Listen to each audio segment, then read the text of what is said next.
Good morning, class 5. Today is the day 44 of online classes, and the date is 8 June 2020. And today is Monday. Here I am to teach you Social Studies, Unit 3rd, Weather versus Climate. Before proceeding to the next topic, factor influencing the climate, let's have a short and quick recap about what we learned in the previous classes.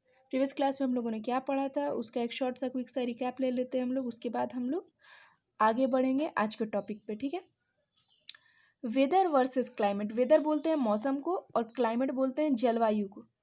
तो बता रहा है कि हम लोगों ने previous class में क्या पढ़ा था कि जो लोग क्रिकेट मैच के फ़ैन होते हैं उन लोगों को हम लोगों ने अक्सर बात करते हुए सुना होगा कि आज का मौसम कैसा रहेगा, कि आज बारिश होगी या फिर धूप ज़्यादा रहेगा, पिच पे नमी ज़्यादा रहेगी। इस तरीके के स्पेकुलेटिंग फिट उन लोगों का होता है कि मतलब वो लोग गणना करते रहते हैं कि पता नहीं आज मौसम कैसा होगा, क्योंकि मौसम के हिसाब से भी मैच का रुख चेंज हो जाता है। ठीक है, तो बता रहा है कि हम लोगों को दो चीज़ पढ़ना था, वेदर और क्लाइमेट, मौसम और जलवायु। तो पहले जब हम लोगों को इस चीज़ का इल्म नहीं था, नॉलेज नहीं था, ज्ञान नहीं था, तो हम लोग वेदर और क्लाइमेट सुनते थे तो हम लोगों को लगता था कि वेदर और क्लाइमेट एक ही चीज़ है। लेकिन हम लोगों ने कल क्या जाना कि वेदर जो है वो क्या है, दिन प्रतिदिन घंटे दर घंटे चेंज होने वाली चीज़ है, या दिन प्रतिदिन चेंज होने वाली चीज़ है। ठीक है, जो मौसम, जो कंडीशन एटमॉस्फेयर का घंटे दर घंटे चेंज हो रहा है या दिन प्रतिदिन चेंज हो रहा है, उसको हम लोग वेदर के नाम से जानते हैं। फिर एग्जांपल से समझाया हुआ था कि हॉट या ह्यूमिड वेदर होता है। हॉट तो समझते हैं हम लोग कि गर्मी को बोलते हैं, ह्यूमिड बोलते हैं जब एटमॉस्फेयर में वाटर वेपर की मात्रा बढ़ जाती है।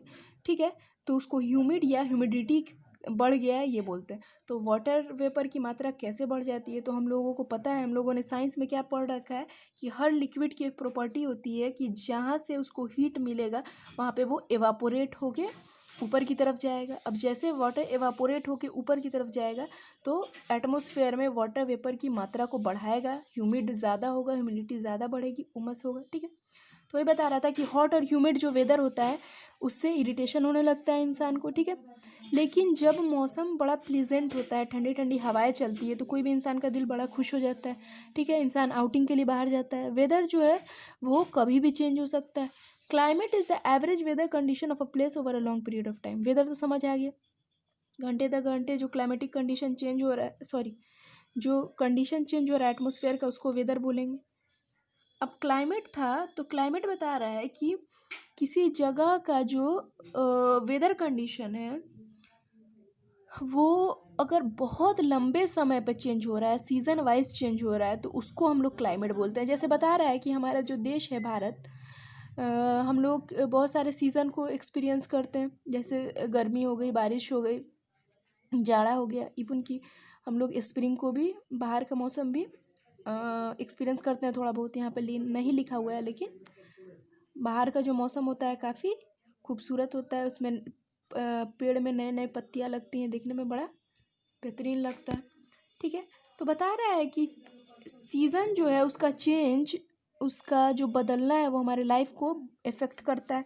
तो कैसे इफ़ेक्ट करता है, तो हम लोग को पता है क्लाइमेट के हिसाब से, सीज़न के हिसाब से हम लोग का भोजन होता है, हम लोगों का फूड हैबिट होता है।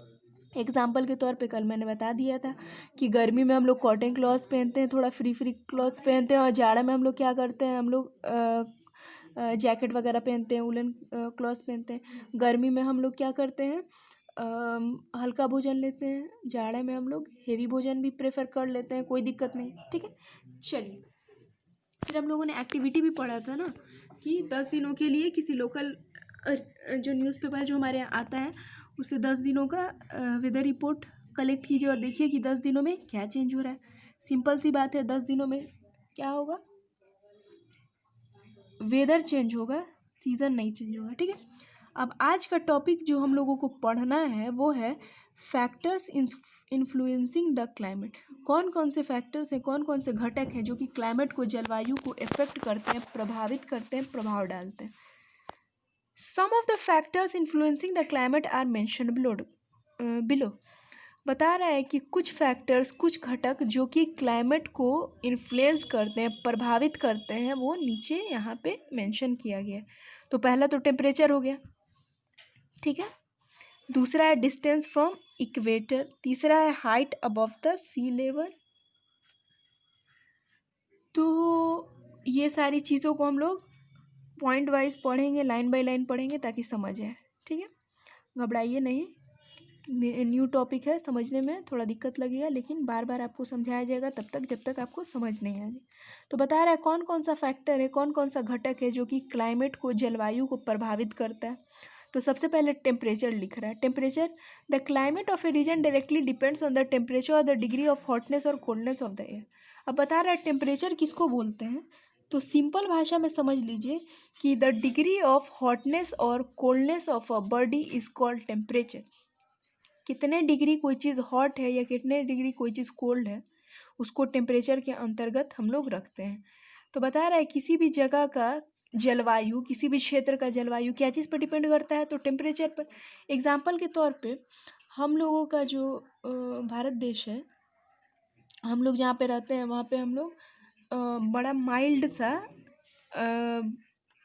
क्लाइमेट एक्सपीरियंस करते हैं, हल्का सा जाड़ा, हल्का सा गर्मी, ठीक है। लेकिन बहुत सारे ऐसे जगह हैं जैसे अमेरिका वगैरह हो गया, वहाँ पे हमेशा बर्फ़ गिरेगी, एकदम टेम्परेचर फ्रीजिंग पॉइंट पे रहता है, ठीक है, या फ्रीजिंग पॉइंट से ज़्यादा भी रहता है। अब जैसे साउथ अफ्रीका की बात की जाए तो वहाँ पे हमेशा मौसम जो है गर्म रहेगा, नॉर्मल से कहीं ज़्यादा गर्म रहता है, ठीक है। तो बता रहा है किसी भी जगह का जलवायु, किसी भी क्षेत्र का जलवायु क्या चीज़ पर डिपेंड करता है डायरेक्टली, तो उस जगह का टेम्परेचर कैसा है, मतलब वहाँ पे कितना ज़्यादा गर्मी है या कितना ज़्यादा ठंडक है। The sun is the ultimate source of heat on the earth. हम लोगों को पता है कि जो सूर्य है, सूरज जो है वो हमारे पृथ्वी पर अल्टीमेट सोर्स है, एक ही वन एंड ओनली स्रोत है हीट का। अल्टीमेट सोर्स इसलिए कहा गया है क्योंकि बाकी जो हीट के सोर्स हैं वो उसका कंपैरिजन इस सन से नहीं किया जा सकता है। सन में जितना हीट है, जितना एनर्जी है, ठीक है, इसीलिए इसको अल्टीमेट सोर्स कहा गया। It gives off the same amount of heat all the time. ये कह रहा है कि ये हमेशा हम लोग क्या देता है, सेम अमाउंट, एक ही जैसा हीट देता है हर समय, but every place it gives off the amount of, it gives the same amount of heat all. ये सन क्या होता है, हमेशा एक ही अमाउंट का, एक ही अमाउंट का हीट हमेशा हमें देता है, but every place on the earth doesn't get the same. लेकिन पृथ्वी का हर हिस्सा एक ही तरह का हीट नहीं ले पाता है, एक ही तरह का टेम्परेचर नहीं ले पाता है, सिंपल सी बात है। The distribution of heat on the earth is affected by many factors and so is the climate. अभी यहाँ पे बताया गया है कि सूर्य की रोशनी जो है हर जगह एक ही अमाउंट में पहुंचाती है रोशनी अपनी, गर्मी, लेकिन देखते हैं हम लोग कुछ जगह एकदम फ्रीजिंग पॉइंट से भी नीचे है, कुछ जगह बहुत ज़्यादा गर्म, ठीक है। तो ये भी अफेक्ट करता है क्लाइमेट को। So students, that's it for today. Tomorrow I will be back to teach you distance from the equator and will go through the quick and short recap of what we learned today. Till then, stay home, stay safe. That's all. Thank you.